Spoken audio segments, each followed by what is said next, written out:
Yo, we're back. Foul Hooked Whitey. My co-host, Brandon Booty. Booty, how are you? I'm great. Doing good. You look good. Thanks. You look good too. Freshly shaved head, you said earlier today. Freshly shaved, yeah. Shaved this morning. Gorgeous. Gorgeous. Anyway. Speaking of gorgeous, how about that spring weather in Montana today? Yeah. It's nice out this morning. It's been nice. I mean, because, it's April 3rd.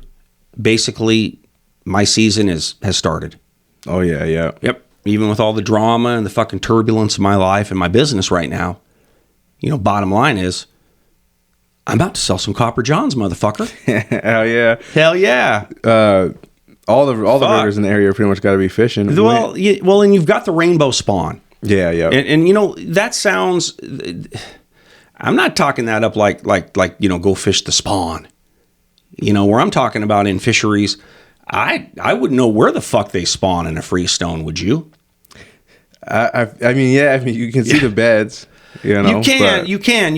You're right. Usually you can't because it's off color, right? Well, they're also not. They're not as discernible as they are on a fucking tailwater. That's for sure. Yeah. That's what I mean. And you're right. You'll come across certain settings, whether it's the brown trout in the fall in Montana, where if you're wading, you can see some spawning up fish. Which you're not fucking sitting there, putting a fucking sissy ass peg bead or something on and fishing to that brown. Have I thrown a bugger to them? Fuck yes, of course I have. Yeah, what? Of course I have. Of course I have. And these are isolated. I'm not posting up on no big massive bed, 50 yards wide by 50 yards long. Nothing like that. But it's still one of those things where the spring spawn, to me, I wouldn't have a fucking idea where a rainbow would be in a river like any freestone in our area. Yeah, they're a lot harder to see for sure. So, but it's happening. Yeah. And goddamn. How about the quality of fucking bows on the bighorn? Oh my gosh. Jesus. And browns. There's some big fish being caught right now. Oh my gosh. I'm not, hey, fly fishing the Bighorn River in Montana is no fucking secret. No. And, where I'm moving my practice to professionally here, which is Thermopolis,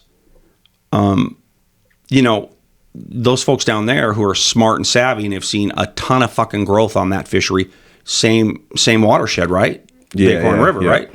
And every one of them is complaining about how many boats and how busy it is. And I say this to them coming into their marketplace respectfully, you don't fucking know busy. Oh yeah. Yeah, like even Jesus, the Montana Bighorn, you want to talk about busy. But then I go drive up to West Yellowstone during its peak, and now that is even busier. It's crazy. Bighorn. I'm like, holy cow. Yeah, sure. Oh, really? Yeah, those boat ramps up there. Like I'm headed to Chico later today, but when I go up there, at its peak, I look at those boat ramps. It's just people blocked in. It just looks hectic to me. Well, could be. Well, all boat ramps during the guiding season are fucking hectic. Yeah, that's true. True. The boat ramp is the most stressful point of the process. Yeah. With fucking you guys rolling in, and let's face it, a lot of the guides are very good, meaning that they know how to get in quick, they know how to prep their clients, they know how to have their gear set, because they know that these motherfuckers are in like a toll booth line. Yeah, they're pretty efficient at it. They're fucking whoop whoop back down, they're just really doing their shit fast. It's almost like a fucking pit crew in NASCAR. Oh, that's a good analogy. Oh, that's kind of what it is, isn't it? Yeah, it's pretty quick. And on the horn, what is that? Is that an 8:30 a.m. to 9:30 a.m. don't go to the fucking boat ramp time? What's the worst hour with? Yeah, it probably starts right, a little after 8:15. All right, there we go. 9:15. Yep. Right in there. Yeah. But by 10, 2/3 of them are in. Yeah, yes. I feel like if you go after 9:30. It's not like that. Yeah. It's not like that. And you don't want to get in the fucking way of an anxious guide getting in ahead of a bunch of other boats. These motherfuckers are all business, aren't they? Yeah. Depends on the guide, you know. So listen, what we're going to talk about today, but before we do any of that, an update on our terrible listenership numbers. Still have not heard back from the Nielsen Corporation regarding our suspension. and my appeal to that suspension as far as finding out how little folks listen to this broadcast. All right. Well, shoot. I mean, I'm eager to hear. Thank you. What they say. Yeah. I'll know more next week. Okay.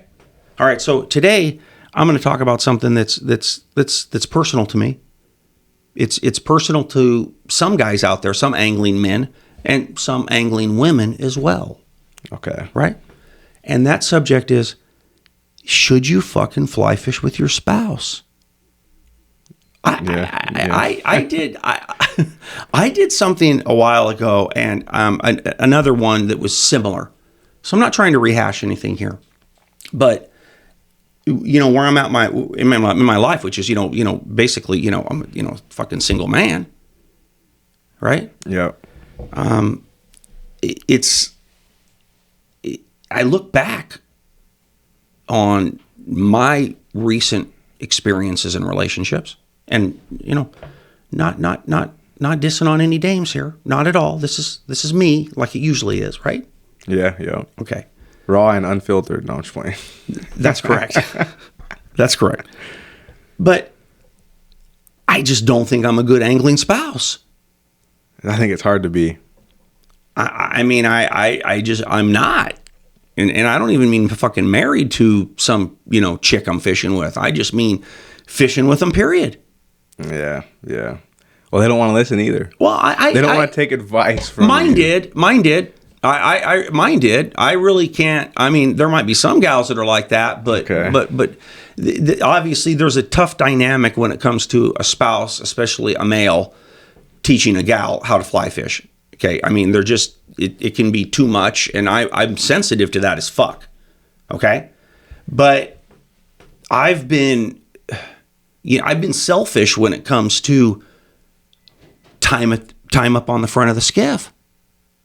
Well, right. Yeah. Yes. Somebody very important to me, very important still is, said to me, "You're a skiff hog," which basically means a skiff pig. Yeah. Yeah. Right. Yeah. Which means not a good experience for them. Okay. And when it comes to sharing time when only one person is fishing, that gets weird. Well, it matters a lot more than the front and back of the boat. You know what I mean? It does. Matters a lot more. Yeah, I mean, that gets fucking weird. Yeah. So, if you can wade fish, totally a different story for the most part, right? I mean, unless you're in front of them all day. Well, you can't do that. I know, exactly. Can't do that. Exactly. That's horrible. That's horrible. Yeah. That's horrible. Not giving somebody a run is really, that's, you should at least skip holes. Yeah. That's how, that's how. Play Frogger. Well, because I like to fish small streams, and even with your sugar there, it's like, it's, as well as I do, you're not sitting in one of those buckets with two people throwing a fly in there. No way. Yeah. It doesn't work like that. And it's also one more person for them to get spooked on, talking the trout. Yeah. So there's a lot of subtleties with even wade fishing a small stream. Now, if you're a heart of gold guy, and I'm not, but if you're a heart of gold guy, the whole fishery is their oyster. Yeah. Yeah. Right? I'll be behind you all day. Whatever. What do you need? Yeah. When do you want to, that kind of thing, right? And and that's where I failed. So if I got into a situation where I was, hot on this woman, and I wanted to share my personal time, which is fishing with a fly, then, I got to get better. Yeah, but you already went up by wanting to share that time. Well, thank you. Right. That's a plus. I've kind of noticed that, like, it's, and everybody kind of does this to a degree. It's focusing on the negative, right? Yeah. Instead of focusing on the positive, like what you just said. Yeah. Right. So, I wonder if the fact that I'm in the industry, and I've mentioned it before, that you have to stay somewhat separate between the fly fishing industry part and your individual fishing experience part. Yeah. Right. If I'm going to have a fly fishing orgasm, it's going to be either by myself or with my lady. You know, I'm not like, you know, you like to hang with a couple of bros, that kind of thing, and fish a little bit, right? That kind of camaraderie. Yeah. Doesn't interest me at all. Yeah, I don't blame you. Shoot. Doesn't, you know, and so with fishing with your significant other, I've had moments, as I've talked about, you know, a lot of the floating and the time with the river goddess when it came to, you know, being rowed for. You know, you saw that piece, right? Yeah. Yep. And, you know, fuck, I mean, you know, those were some of the greatest days of my life. But it seems like what needs to be that gratifying sport thing, okay, the personal side of the relationship, the non-angling side of the relationship can creep in. Oh, 100%. That's, you know, creep in. Yeah, you get it? 100%. That's why. Fuck. I'm not whining, baby. That's why it's harder for them to take advice from you. I think. You know, listen. My experience. My experience is not that. That's my experience. I'll tell you that. Right now. Okay. I mean, and that would surprise me with you because you know you're not over the top at all. No, not at all. No. So yeah, you would be able to deliver the info well. I think so. I think I deliver. Right? I deliver it great. Yeah. Haven't you been in a drift boat with a man and wife or a guy and a gal? Oh yeah. And this motherfucking guy, who's probably isn't even that good, don't know what he's doing, trying to coach the wife, trying to coach the fucking gal, while you're trying to sit there and say, "Look, I'm trying to tell you how to mend properly based on our drift right now." Yeah. So you shut the fuck up there, dude. Yeah, like I'm the guy. Shut the fuck up. You know, I'm the guy. Yeah. And she don't want to hear it from you. She don't want to hear it from you anyway. Right? Yeah, even if what he's saying is correct. You know? I mean, so it's interesting fishing with your significant other, your wife, your gal, your date, whatever. It gets probably tougher as it goes because how much room is there for two avid anglers? Yeah, I would think it's a bell curve. It gets harder as it goes, and then at some point it starts getting easier. Oh, good. Yeah, as they become smart, sufficient at it. Yeah. Well, they get self-sufficient at it fucking fast. Yeah, girls, they learn at it pretty quick. Jesus. Well, I've said it before. They're better than we are. They are. They're naturally better. I think from the fucking onset, they're better than we are. Right? And that's not really what I'm talking about. I'm talking about being able to get them to where they're proficient, to where you're not being too much as the instructor. Yeah. Obviously, there's relationships out there where the gal is the instructor to the newer male angler. Yeah. That shit must happen, right? Right? Oh, yeah. But in my experiences, it can just be one of those types of things where fishing with somebody, for me at this stage, it's almost like I'm fishing with a bomb. Just waiting. I got a time bomb over there. Well, maybe, right? No. Yeah, maybe this is just. I could see that. Maybe this. You know, it would be interesting. We have no idea how few people are listening to this. I'm thinking it's probably like -2. Right. Yep. You know, God knows my 2 exes don't want to. They're not going to be fucking listening to this anymore. So we lost those 2, right? But it would be interesting to know if there are any couples or anybody listening to this, male, female, that would be able to give that type of feedback on, is this just me? No, I think I got to ask that, because is this just me? I mean, there's been a little bit of crazy shit in it, but for the most part, it's just that normal personal relationship getting into the day fishing. Yeah. Okay. Yeah. Right. So instead of the ease and the relaxation and the enjoyment and the fulfillment and the orgasm of just having a nice fishing day, now you're stressed out. What the fuck? Thinking about something other than what color streamer I'm going to fish. Yeah. Right? Just, wow. And there's days you got to be locked in. When those fish are fast, you know what I'm talking about. Yeah, what do you mean? Especially when you're throwing streamers, it feels like they're on and off it so fast. You're talking with who you're trying to teach? I'm just talking personally. Sure. Personally, there's days you got to be so locked in and literally like fishing every strip, every movement, because those fish some days are so fast. You're so smart. You know what I mean? You bet. And if you're locked in, you're looking around, you're locked in, you're not fishing every cast, you're going to miss them. You're so right. And that's kind of what I'm saying about, like, you know, is it, how great of a thing is it that you're sharing that day with somebody? Yeah.